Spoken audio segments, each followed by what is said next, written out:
Dotted around the City of London are a handful of ancient buildings that survived the Great Fire, and this is one of them, St John's Gate. It was once the gatehouse of Clerkenwell Priory, the English headquarters of the Knights of the Order of St John. It was built in 1504 under the reign of Henry VII, and I've come here to meet one of our finest young Tudor historians, Dr Suzannah Lipscomb. Susie, we're in this amazing building that's half military fortress, half priory, and it's that sort of wonderful contrast between military power and religion that's always attracted me to the Tudor period. What is it about the period that really interested you? I got interested in history for the same reason that most people get interested in it, because I had great teachers. And the same is true of getting interested in the Tudors. So when I was at college, when I was at university, one of my amazing tutors there was Susan Brigden, who writes on the Tudor period, recently written about Thomas Wyatt. And as you can imagine, she was very inspirational. So I had this great sense of the Tudor period being this age of great tumult, everything changing. I mean, it is really an age where the modern world begins to be created. And as you say, there's wars, there's religious change, and of course these are amazing characters. So once you'd been inspired by the Tudor period, how did you then choose a subject that you really wanted to do some original research on? How did you land on your particular subject? I was lucky enough to go for a 1 hour, one-to-one tutorial with a chap at All Souls called Robin Briggs. It's written about witchcraft and this sort of thing. And I came away from this hour not having had any intention of ever doing doctoral research, thinking, well, if I could do it with him, maybe I'd do it. So I defected for some time and still sort of have a bit of a heart for 16th century France. An incredible period of change. The wars of religion are so dramatic, and again, the stories of royalty and of the characters in that period are fascinating. I'd always been so attracted to working both in England and France that then I started to work on Henry VIII. So I have these kind of two caps, both sort of very ordinary people in 16th century France and very high-born people in 16th century England. But it really helps, doesn't it, when you cover different aspects of a period to allow you to actually identify new areas of research. You start to almost see the gaps that need filling in. I remember one of the comments that my examiners put on my doctoral thesis was I was describing this garment that was known colloquially as a bastard hider, right. That women wore, and cache bastard. And they said, what does this look like? And I suddenly realised I had no idea that I'd been operating in this kind of very conceptual way and not thinking about the physical nature of things. And going to work as a curator obviously changed that completely, so that I was integrating much more both the sort of conceptual ideas about things, but also the actual concrete material reality. And that happens with almost all historians you talk to who were involved in primary research one way or another. They have a kind of eureka moment where they realise they're thinking about something in a way that no one else has actually thought about it before. They kind of necessarily fall into it by accident, but for you didn't know what this thing looked like.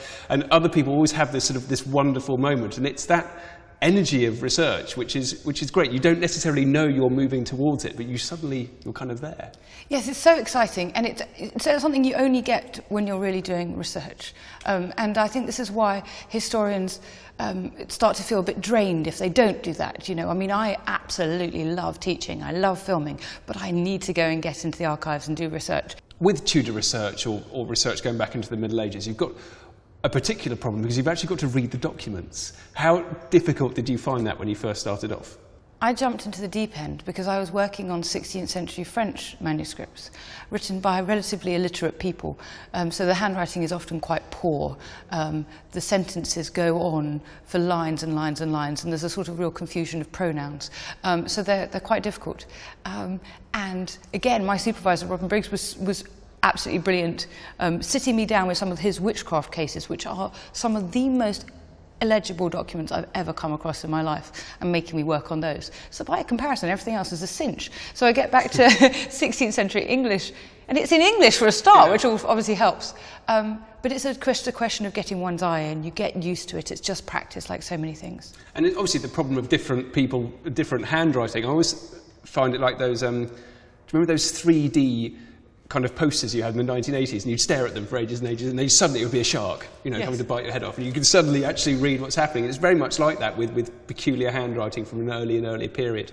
You suddenly get your eye in, and it almost becomes sort of three-dimensional. You can instantly follow their flow. Yes, and there are ways to make it easier, of course, aren't there? So you can learn, you start to look at one particular hand and identify from words that you can read, letters that you might be able to, make out in a word that's troubling you.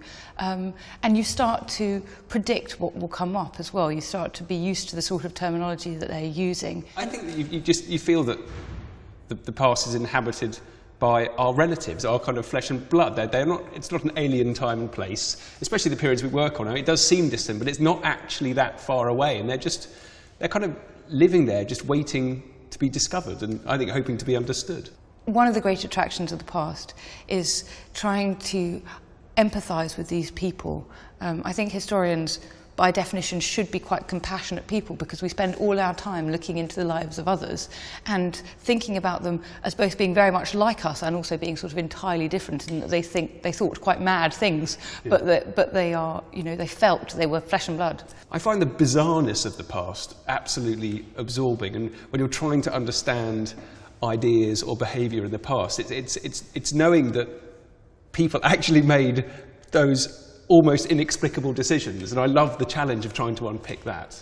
I love it too. There's something about trying to sort of read the symbolic culture of the past, and for example, there's this amazing story from the 17th century of an English observer going to Vienna and noticing that when a criminal was beheaded, somebody from the crowd would quite often run in with a jug in order to catch the hot spurting blood, would then sort of down it in one and then sprint off.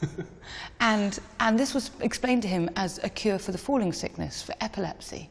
This idea that you needed this great infusion of, dynamic human blood to give you energy, but if you had too much of it because of the humoral theory, then you could get something else, so you had to sort of sprint off and use it up. And for him as an observer, and for us as observers of that culture, it is just mind-boggling, that this is something that they absolutely, genuinely believed. So on the way here to an authentic Tudor location, I passed a number of horrible mock Tudor buildings. Weirdly, all of them were pubs, and there are about 5 within a couple of square miles of here. What's going on there? I mean, why do people build a building that they pretend was Tudor? Why are so many people fascinated in the Tudor period? Well, there are lots of reasons for that. I mean, partly we have to blame the Victorians, because it's they who threw up a lot of those mock Tudor pubs and buildings, and that's why we see mock Tudor buildings everywhere, sort of from the 1840s onwards, and then again there was another vogue at the turn of the century for mock Tudor. And that's a throwback. They're thinking pre-industrial revolution, everything was great, let's go back to the merry old England of the Tudors. I think also it has a real symbolic significance for us in that it has a sense of being the period in which England and then subsequently Britain became important in its own right. So we've got things like the Church of England, which is attached to our sense of national character. Henry VIII actually is really symbolic for us in terms of national character. When they opened the Channel Tunnel, they had great statues, sort of cardboard cutouts of Francis I and Henry VIII, so sort of as if they were kind of the symbols of their two countries. And also, the beginning of the Navy, the beginnings of empire, we associate Elizabeth with holding off the Spanish. There's this great sense of heroism about the 16th century, which I think appeals to us. And then, of course, there's the fact that we're all indoctrinated at school. So you pour the Tudors in at 7 or 8, when all the kids are interested in knights and dragons and princesses, and you've got the perfect mix. They'll be interested in it for life. But in spite of that kind of massive indoctrination, in spite of so many people being interested in the period, and it's a very vibrant field in academia, there's still more to be done. That's what's wonderful about history.